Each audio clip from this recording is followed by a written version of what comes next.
Good morning, dreamers. How are you today? Yes, they are paw prints. It's adorable. My sister gave it to me. I love it. How are you today? I pray that today finds you well. It's the last day of 2021. So much has happened, and yet for my family, so little has happened. Because, yes, we were shut in under house arrest for COVID. We are free now. Um, but there's so many thoughts and opinions about how and what and why, all kinds of things that just overwhelm the system when all of a sudden it hits your home and 99.9% of the people are, we love you, can we bring you anything? And then you have the people that would like to argue about things that you're not arguing about. You're sick. You're sick as a dog, and you don't want to even discuss any form of municipal politicking because you're sick and you just need to be left alone. But I'm so grateful that we're on the other side of it. It was not fun, and this is not what today's thing is about. Today, um, I've been meditating on something that our pastor said at church on Sunday. I rallied, I got dressed, I went online, showed my face, and the magic lasted for an hour.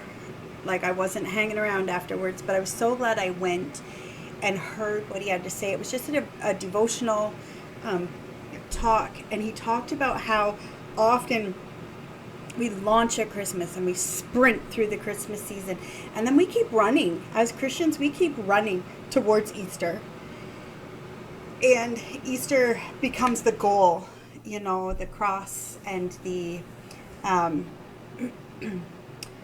the cross and the empty tomb. And as Christians, we focus so much on the afterlife and not enough on the here and now.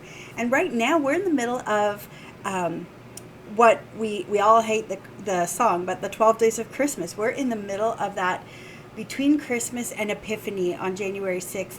And unfortunately, last year on January 6th, if you Google January 6th to look up Epiphany, you don't see Epiphany. Epiphany is the manifestation of Emmanuel, God with us. And it was about how God revealed himself to Gentiles, people who were not Jewish, of the Jewish faith. And he did so the very first time with the Magi and the wise ones that came and offered gifts.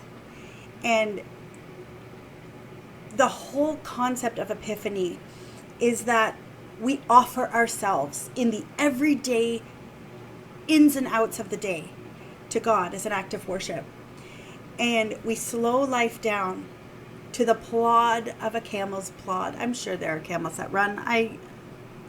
But when I think of camel, I think of plodding, and the plodding day in and day out with Jesus as my focus, as my center.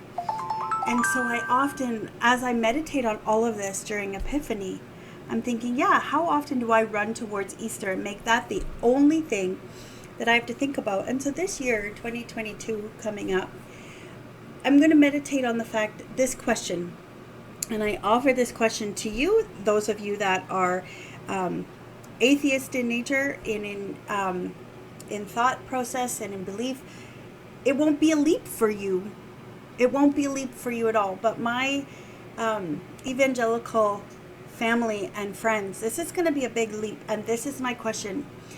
Is the way of Jesus worth following if there is no afterlife?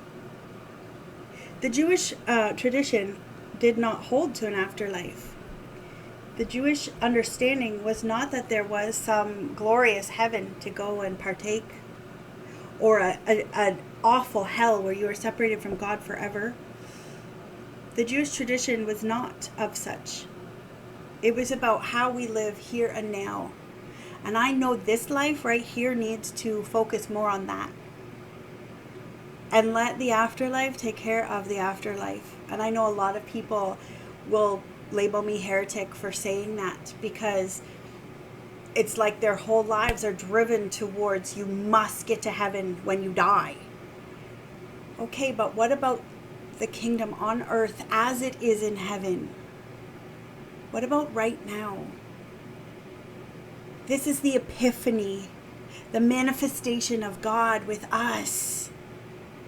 It's not about using religion to march and to lift up guns and be violent against your fellow man. It's about how do we live the Jesus life in such a way that there's no need for guns. How do we lay our lives down every day so that there is no need for pain? There's no need for argument. I'm not talking physical pain. I'm talking emotional pain. And when someone causes you emotional pain, what about how do you just release that back to Jesus and say, you know, there's something else that caused that to come out of their mouth, whether it was fear, whether it was misunderstanding, whether I said something wrong that was just not communicated well. I need to release and let it go. How do I live in the way of Jesus so that right here, right now, matters? Is following Jesus worth it if there is no hell? If there is no heaven after this earth? That's what I'm pondering this year.